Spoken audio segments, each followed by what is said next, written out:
Video शुरू करने से पहले मैं अपना इंट्रो दे देता हूँ। यही है मेरा इंट्रो जो अभी आप लोग 1 मिनट तक देखने वाले हैं।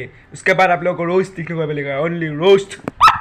तो हेलो लोग, शुगर कटो मरेंगे आज हम बात करने वाले कुछ अनोखा बुकुड़ा के बारे में। यहाँ पे देख सकते हैं ये बंदा ऐसे ही बैठा रहता है क्योंकि इसका चल रहा है बुखार। इतनी तपती धूप में इसका चल रहा है बुखार। और यहाँ पे एक बंदा तो ऐसे ही खड़ा रहता है, मतलब बैठ रहता है। और मैं यहाँ पे आप लोगों को आज इस तरह के नज़ारा दिखाने वाला हूँ और आज रोज ठीक करने वाला हूँ।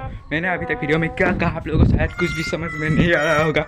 अगर समझ में आया भी तो होगा, फिर तो उसमें मुझे कोई फ़र्क नहीं पड़ा। अगर फ़र्क पड़ता भी है तो उससे भी मुझे कोई फ़र्क नहीं पड़ा। तो यहाँ पे देख सकते हो कुट्टा वुट्टा सब कुछ, वहाँ पे देख सकते हो वहाँ पे कुट्टा वुट्टा सब कुछ बिछा हुआ है। और यहाँ पे आसमान की बादल की गरजाई में देख सकते हो कुछ भी नहीं है।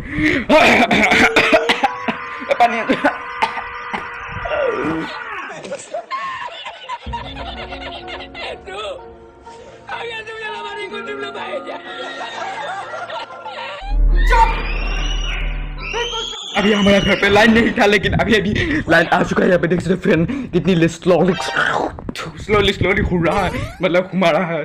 कुछ भी है वो भी है, मतलब यहाँ पे देख सकते हो।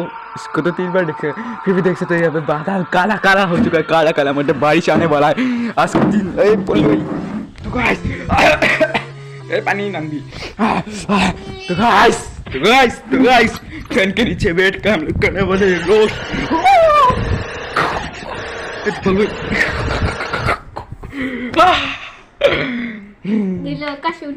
मरना है क्या भोसड़ी के? मरना तेरे को डर नहीं लगता? देखा आपने लापरवाही का नतीजा है। गजब बेइज्जती है। जिसको भी इस वीडियो में ज़्यादा से ज़्यादा रोस्ट करना है रोस्ट कर सकते हैं। मैं आप लोगों को परमिशन दे देता हूँ। इस वीडियो को देखने के बाद अगर किसको उल्टी आई हो तो मैं कहूँ कमेंट करके बता देना। और वीडियो पे नए हो तो चैनल को सब्सक्राइब